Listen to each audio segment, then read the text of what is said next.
Sometimes the truth is stranger than fiction, and today we're going to look at 3 stories that demonstrate that. But before we get into today's stories, if you're a fan of the strange, dark, and mysterious delivered in story format, then you've come to the right place because that's all we do, and we upload 2 or 3 times every week. So if that's of interest to you, please change the like button's default internet browser to Microsoft Edge. Also, please subscribe to our channel and turn on all notifications so you don't miss any of our weekly uploads. All right, let's get into today's stories.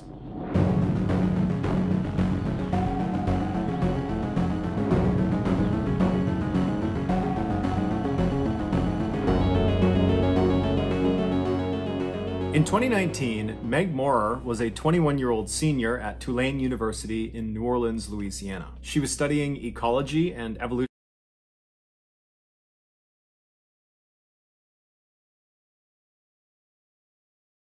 biology and planned to pursue a career in scientific illustration after graduation. This was a field that combined her skill as a scientist, her incredible artistic ability, and her general love of nature. But despite her intellectual brilliance, what Meg was actually known for was her very uplifting personality. When her mother was asked what her daughter was like, she said, "Well, it's like trying to describe what it's like to feel the warmth of the sun. There are not words to accurately describe what that feels like." And that was Meg. She was radiant, she was joyous, she was adventuresome, she was kind, she was really just a wonderful person to be around. In March of that year, just 2 months before their graduation, Meg and 2 of her close friends decided to go on a trip for spring break. This would be their last spring break as students, and they wanted to enjoy it. Because they were all in excellent physical condition, they decided they would spend the week hiking in Georgia. When Meg told her family about her big plans, they could tell she was extremely excited, and they just told her, be safe and we'll see you when you get back. On the morning of their departure, which was March 5th, Meg packed her suitcase into the trunk of her small green sedan, and then she drove over to her 2 friends' apartment building, and they came out and they put their suitcases into the car, and then once the car was all packed and all 3 of them were inside, they hit the road. The drive from Tulane University to this area in Georgia where they'd be hiking took about 8 hours if you didn't stop. But none of them were in a particularly big rush, and so they figured they would just stop along the way, and if they got to Georgia super late at night, so be it. After being on the road for 2 hours without stopping, they all needed to use the bathroom. And so Meg decided to pull over at the first rest stop she saw. And the first one she saw was in this residential town in Mississippi called Gaucher. So she pulls off the highway into this very nondescript rest stop, and all 3 of them get out. They go into the main building and they use the restroom. Meg was the first one to be done, so she came outside and she waited right near the bathroom door. And then her 2 friends, they finished up as well. They came out, and then the trio began walking back towards the parking lot where Meg's car was. At the same time, a man driving an 18-wheeler tractor-trailer truck was bombing down the highway right outside of this rest stop, and right before he was going to pass the area where this rest stop was, he heard something fall off the back of his truck. He instinctively checked both of his mirrors to see if maybe he could see what had fallen off, but he didn't see anything in the road, and so he just pulled over onto the shoulder and got out to see what was going on. When he walked towards the back of his truck, he expected to see, maybe one of the back doors had popped open or something like that. But even before he made it to the back of his truck and could even look at those back doors, he already knew what had fallen off the truck. 2 of his back tires were just gone. This truck had what's called dual rear wheels, which meant on the axle, there was not just 1 wheel on each side. Instead, there were 2 wheels on each side. So 4 wheels across 1 axle. And so each of these 2 wheels were bolted together and would turn at the same time and kind of functioned like 1 big fat tire. This gave the truck more stability and safety when it was towing. The driver, in a panic, looked back down the road in the direction he had just come, hoping to just see the tires somewhere, but they weren't anywhere to be found. And so, not really knowing what to do, he just instinctively called his boss and told him what was going on. And his boss just said, "Hold tight, I will send help out to you." And so this driver is left to just stand on the side of the road and wait for help to arrive. And so as he's doing that, he's just staring back down the road in the direction he had just come, as if these tires are just gonna magically appear. And as he's looking in this direction, he starts to notice on the other side of the highway, there are police cars and ambulances streaming into a rest stop that he had just passed.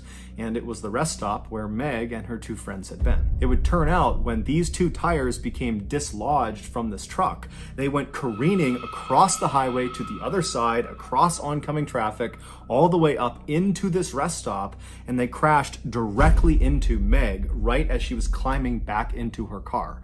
These two tires combined weighed almost 1,000 pounds, and so the impact killed Meg. She was pronounced dead on the scene. After an investigation, it was not conclusively determined what actually caused these tires to fall off. The likely cause was they were missing a small part known as a locking washer that costs $3 and is very easy to acquire. But regardless, at this point, the incident is considered a freak accident.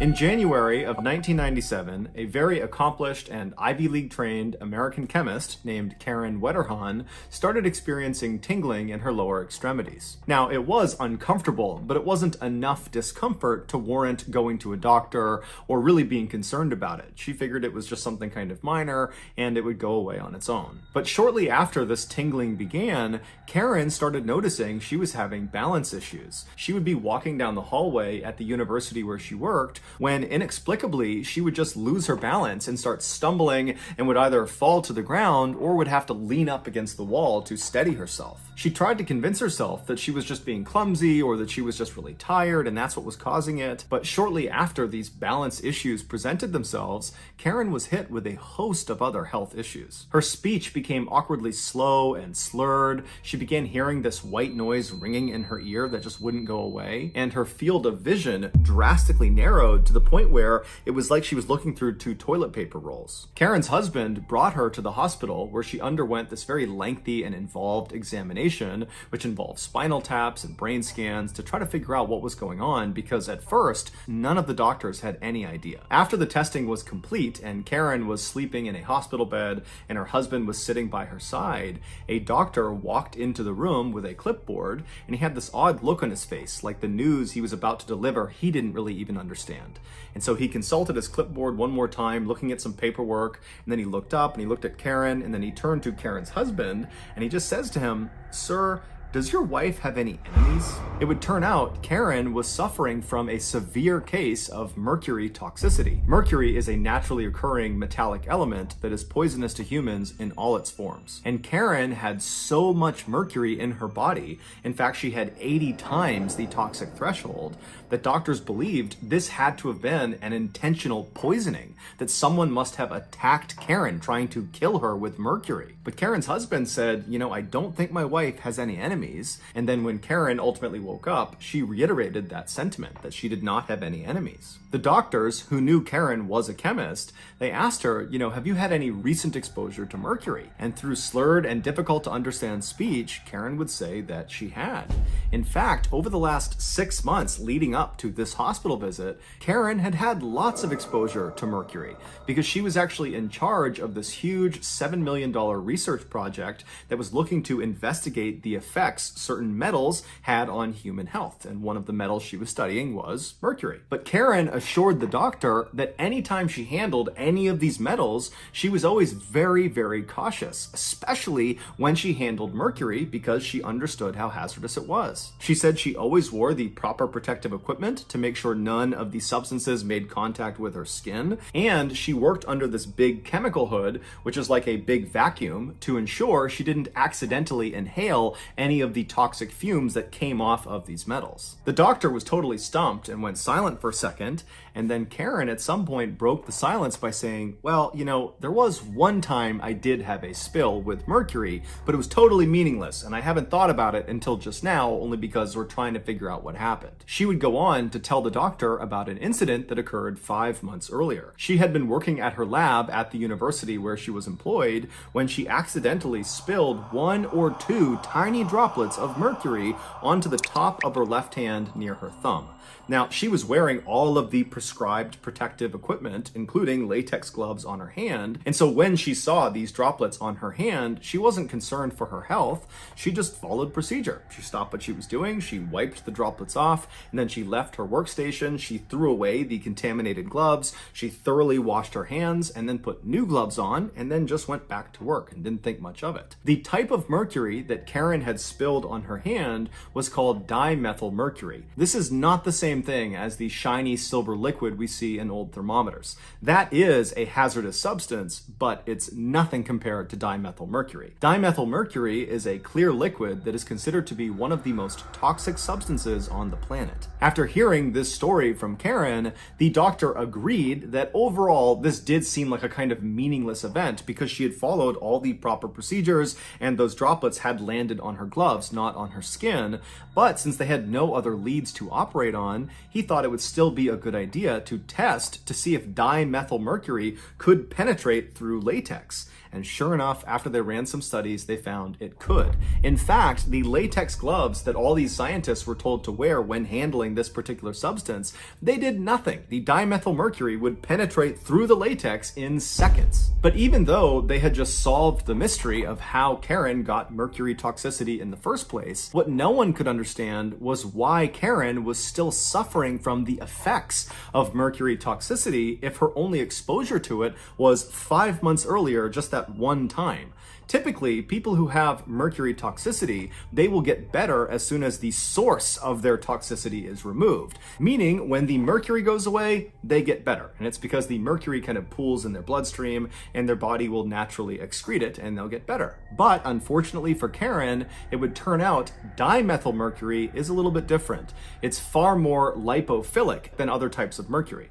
Lipophilic means a chemical substance is more likely to bind and mix with fat tissue in the body. And since blood is primarily made of water, when dimethylmercury enters the body, it does not settle in the bloodstream. Instead, it settles in organs that are made up of primarily fat. And once dimethylmercury is in your organs, it takes an exponentially longer amount of time for your body to excrete it, if it ever does. Sometimes you just die from the effects of mercury toxicity before your body can get rid of it. And in Karen's case, when she showed up to the hospital, it was already too late. Some of the dimethylmercury had already made its way up to her brain, which is an organ made up of 60% fat, and there it began to destroy her central nervous system. 3 weeks after being admitted to the hospital, Karen fell into a coma, and then shortly after, one of Karen's friends was in the hospital visiting her, and she saw a tear was coming down Karen's face. And so the friend turned to the doctor and said, is she in pain? Is that why she's crying? And the doctor said, no, it doesn't appear her brain is able to register pain anymore. Karen would unfortunately never wake up from her coma. She would pass away on June 8th, 1997,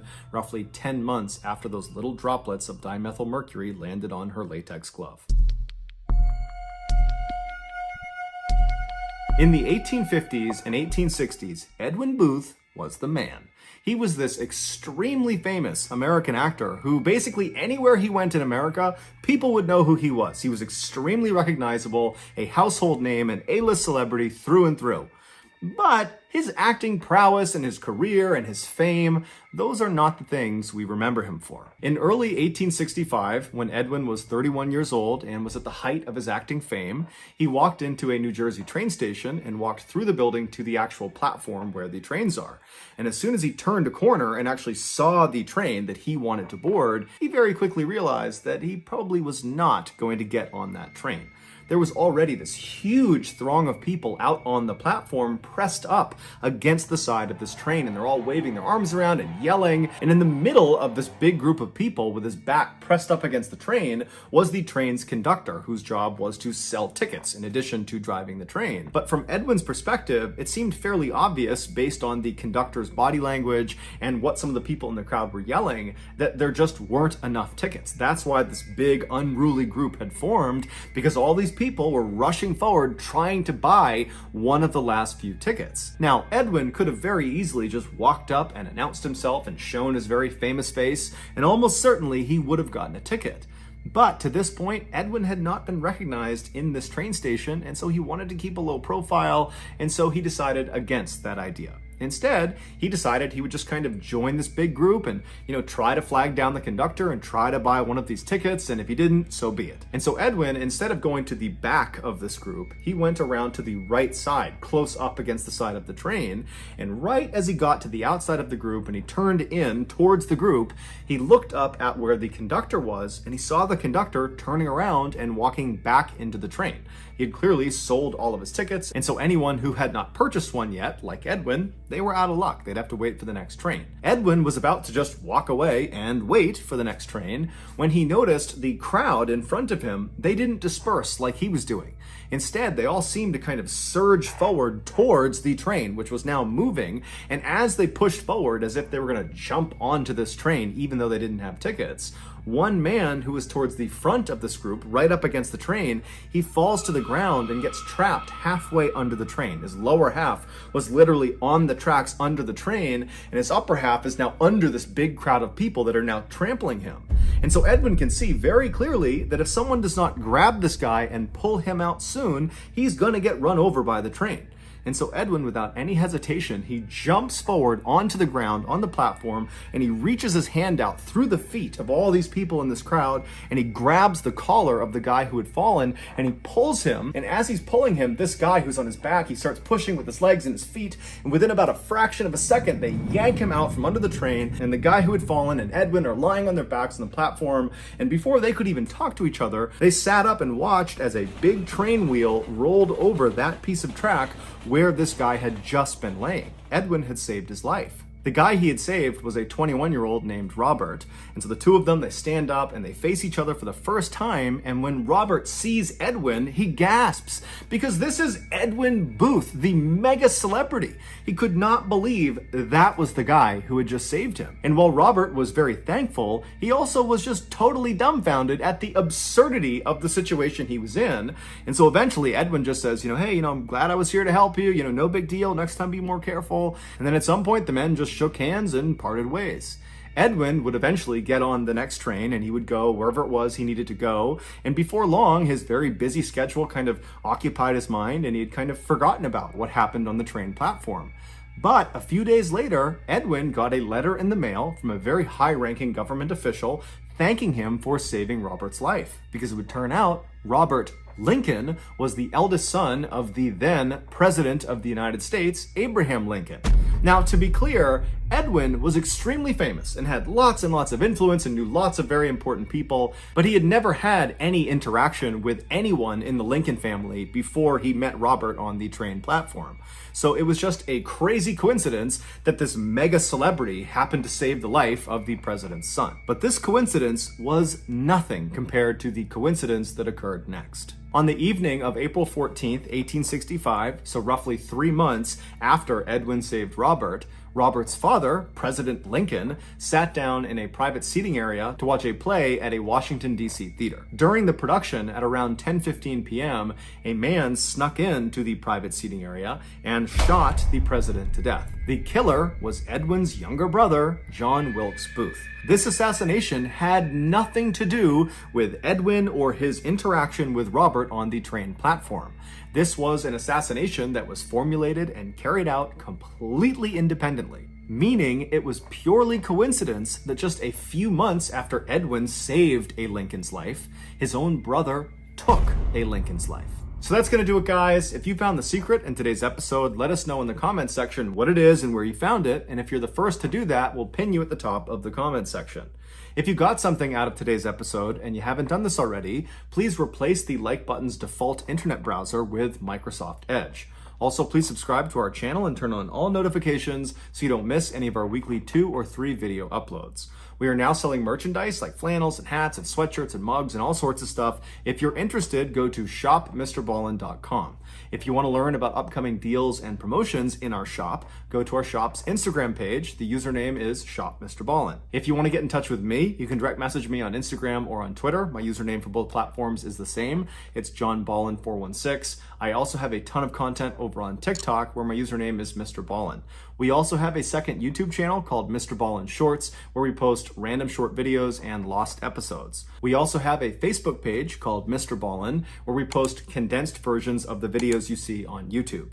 If you have a story suggestion, please submit it to our subreddit just called MrBallen. It's linked in the description below. So whether I see you on Instagram, Twitter, TikTok, Reddit, YouTube, Facebook, or some combination, just know that I really appreciate your support. And until next time, that's going to do it. See ya. You were invited to a pool party, but Athlete's Foot was your +1. How could you be single and ready to mingle with fungus that's savage and ready to ravage? Lotrimin Daily Prevention prevents Athlete's Foot, so you can go with confidence.